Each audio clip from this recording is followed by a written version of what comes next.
തുപ്പാക്കി, ഗജനി എന്നീ പടങ്ങളെടുത്ത AR മുരുകദോസിന്റെ രാജാവരാധം. എങ്ങനെ?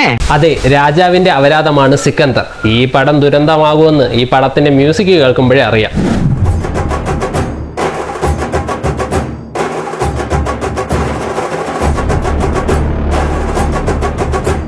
പടത്തിൽ നമ്മുടെ നായകൻ സല്ലുബായിയുടെ എൻട്രി എയറിലാണ് സുഹൃത്തുക്കളെ. വ്യക്തമായില്ല. അതായത് ഫ്ലൈറ്റിലാണ് എന്നാണ് ഞാൻ ഉദ്ദേശിച്ചത്.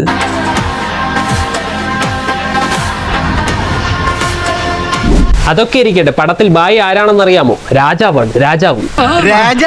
ഏത് രാജ്യത്തെ? കൊച്ചി രാജ്യത്തെ. ഈ രാജാവിന്റെ രാജ്ഞിയാണ് നമ്മുടെ രശ്മിക മന്ദാന. പാൻ ഇന്ത്യൻ വെറുപ്പിക്കൽ സ്റ്റാറായ രശ്മിക മന്ദാന ഒരു സൈഡിൽ നിന്ന് വെറുപ്പിച്ച് വരികയായിരുന്നു. അപ്പോഴാണ് കൂടുതൽ വെറുപ്പിക്കാൻ നിൽക്കാതെ നമ്മുടെ നായിക പെട്ടിയിലാകുന്നത്. സ്വന്തം ഭാര്യയാണെങ്കിൽ പോലും നായികയെ ശ്രദ്ധിക്കാനൊന്നും നമ്മുടെ നായകൻ സമയം കണ്ടെത്തില്ല. പക്ഷെ വേണമെങ്കിൽ നായികയായിട്ട് പോയി ഡാൻസ് കളിക്കും.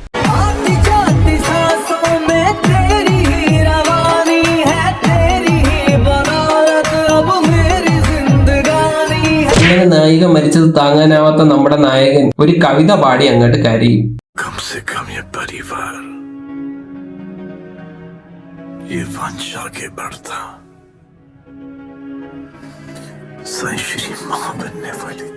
വട്ടായി പോയെന്ന് തോന്നുന്നു. ബാലേട്ടന്റെ മാനസികാവസ്ഥയ്ക്ക് എന്തോ പ്രശ്നമുണ്ടെന്ന്. അത് തന്നെയാ വേറൊരു ഭാഷയിൽ ഞാൻ പറഞ്ഞത്, ഭ്രാന്താണെന്ന്. എന്നിട്ട് ഈ കവിതയൊക്കെ പാടിക്കഴിഞ്ഞ് മുംബൈയിലേക്ക് പോകാൻ നമ്മുടെ സല്ലുബായി പ്ലാൻ ഇടും.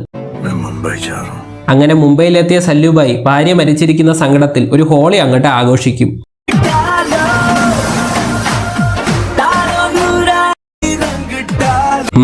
ജീവിച്ചിരുന്നപ്പോൾ വാട്സപ്പിൽ അയച്ച മെസ്സേജ് നോക്കാനും വരച്ച പെയിന്റിംഗ് നോക്കാനും വിഷമമില്ലാത്ത സല്ലുബായിയാണ് ഭാര്യ മരിച്ചാൽ എന്ത്, മരിച്ചില്ലെങ്കിൽ എന്ത്.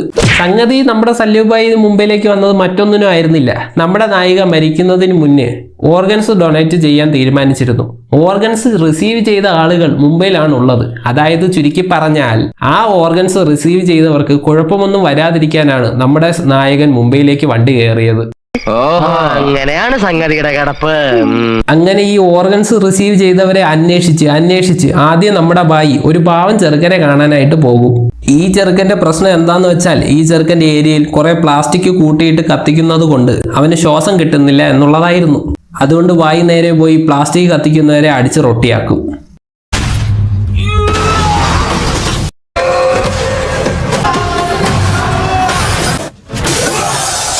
എന്നിട്ട് ഇതെല്ലാം കഴിഞ്ഞ് നമ്മുടെ ബായി രശ്മിക കണ്ണ് ഡൊണേറ്റ് ചെയ്ത കാജലിനെ കാണാൻ പോയി കണ്ണും നോക്കി നിൽക്കും.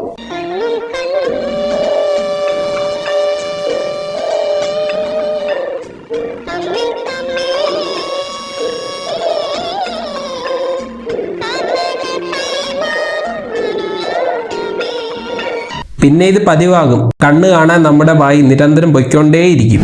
അങ്ങനെ അടുത്ത റിസീവറിനെ കാണാൻ നമ്മുടെ ബായി പോകുമ്പോഴാണ് ആ സത്യം നമ്മുടെ ബായി മനസ്സിലാക്കുന്നത്. അതായത് നമ്മുടെ റിസീവറിന് ഹാർട്ട് ബീറ്റ് സ്ലോ ആണെന്ന്. ഈ കുട്ടിയുടെ ഹാർട്ടിന് എന്താണ് സംഭവിച്ചത് എന്ന് വെച്ചാൽ, റിലേഷൻ ബ്രേക്ക് ആവുമ്പോൾ ഹാർട്ട് ബ്രോക്കൺ ആവില്ലേ, അത് ലിറ്ററലി സംഭവിക്കുന്നതാണ്. ആ ഹാർട്ട് മാറ്റിയാണ് രശ്മികയുടെ ഹാർട്ട് വച്ചിരിക്കുന്നത്. നല്ല ബെസ്റ്റ് കഥ.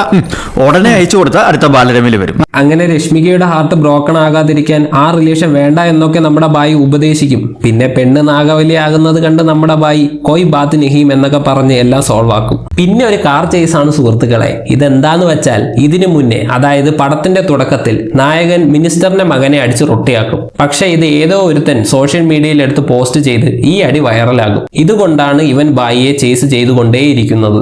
ഈ മിനിസ്റ്ററിന്റെ മകൻ നേരെ തീയൊക്കെ കത്തിച്ച് ബായിയുടെ വണ്ടിയിൽ എറിയാനൊക്കെ നോക്കും. പക്ഷെ ഇത് ജസ്റ്റ് ഒന്ന് പാളിപ്പോയി സ്വന്തം വണ്ടിയിൽ തന്നെ വന്നു വീഴും. അതോടുകൂടി ഇതെല്ലാം കത്തിപ്പിടിച്ച് മിനിസ്റ്ററിന്റെ മോൻ പടമാകും. ഇത്രയും ഗതികെട്ട ഒരു വില്ലൻ ഹിന്ദി സിനിമയുടെ ചരിത്രത്തിൽ തന്നെ കാണൂല. പിന്നെ നമ്മുടെ മിനിസ്റ്റർ വെറുതെ ഇരിക്കുമോ? നമ്മുടെ ബായുടെ കുടുംബത്തിലെ എല്ലാവരെയും തീർക്കാൻ നമ്മുടെ മിനിസ്റ്റർ അങ്ങോട്ട് ഇറങ്ങും. പക്ഷെ അവിടെയാണ് വേറൊരു ട്വിസ്റ്റ്. സത്യത്തിൽ നമ്മുടെ ബായിക്ക് കുടുംബമേ ഇല്ല. കുടുംബത്തിലുള്ള എല്ലാവരെയും നേരത്തെ ആരൊക്കെയോ തീർത്തിട്ടുണ്ടാവും. അങ്ങനെ നമ്മുടെ മിനിസ്റ്റർ ഒരു രക്ഷയുമില്ലാതെ ഓർഗൻസ് ചെയ്ത 3 പേരെയും കൊല്ലാനായിട്ട് നോക്കും. അതിനായിട്ട് കുറെ ഗുണ്ടകളെ അവരുള്ള ഹോസ്പിറ്റലിലേക്കും അയക്കും. അങ്ങനെ അപകടം മണത്തറിഞ്ഞ നമ്മുടെ നായകൻ ഒരു ബാഹുബലി ഫൈറ്റൊക്കെ ഇട്ട് ഗുണ്ടകളെ എല്ലാം തടയും.